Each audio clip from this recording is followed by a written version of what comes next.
2025 оны мэргэжил дэвшлүүлэх үндсэн сургалтаар Дархан уулын аймгийн химийн судлагдхууны багш нар доктортой хөгжлийн боловсролын хүрээнд 6 дугаар ангид усны бохирдол сэдвээр судалгаа хичээл заан хэлэлцүүлэг өрнүүллээ. Өнөөдрийн ерөнхий гол сэдв бол усны бохирдлын талаар. Хичээл маань хүүхдүүд усаа бохирдуулахгүй хайрлан хамгаалахыг ойлгох нь гол зорилго байлаа. За тэгээд ерөнхийдөө хичээлийн хавцад бид нэг жижиг туршилт гүйцэтгүүлсэн байгаа сурагчдаараа. За эхний ээлжинд бид нар ус өгөөд тэрийгэ зөвхөн байгаа зүйлээрээ бохирдуулаарай гэсэн.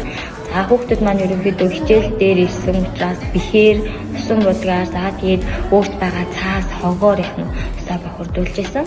За энэний дараа одоо хүүхдүүдээ энэ усаа одоо цэвэрлээрээ яаж цэвэрлэх вэ? Буцаагаад бүгд өнний ус болгож хэрэглэе гэд. Хогоо бол ингээд чүүгээд бид нар тэгээд усан будаг бэхээ цэвэрлэхэд маш хүндрэлтэй байна гэх мэтчлэн асуудлууд үүссэн.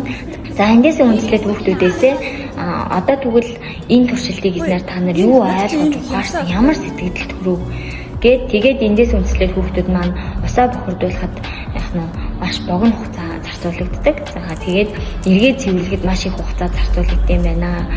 За ер нь бол цэвэрлэхэд маш их хүч хөдөлмөр, дээрээс нь эдийн засгийн хувьд маш их хүндрэлтэй байх юм байна гэд ерөнхийдөө сэтгэлдээ хэлсэн байгаа. Тэгэхээр үндсэндээ манай хичээл бол зорилгоо хангалаа. Хүүхэд бол ус бохирдуулахад болохгүй юм байна.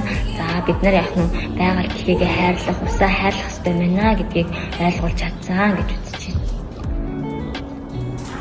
Энэ туршилтыг хийж дуусны дараа байгалийн ус буюу гол, цөөрөм, нуур зэргийг бохирдуулахад энэ туршилтыг хийсэнтэй адилхан цэвэрлэхэд маш хэцүү болон зарим үед болохоор огт цэвэрлж чадахгүй байдаг байхтаа гэсэн бодол төрсөн.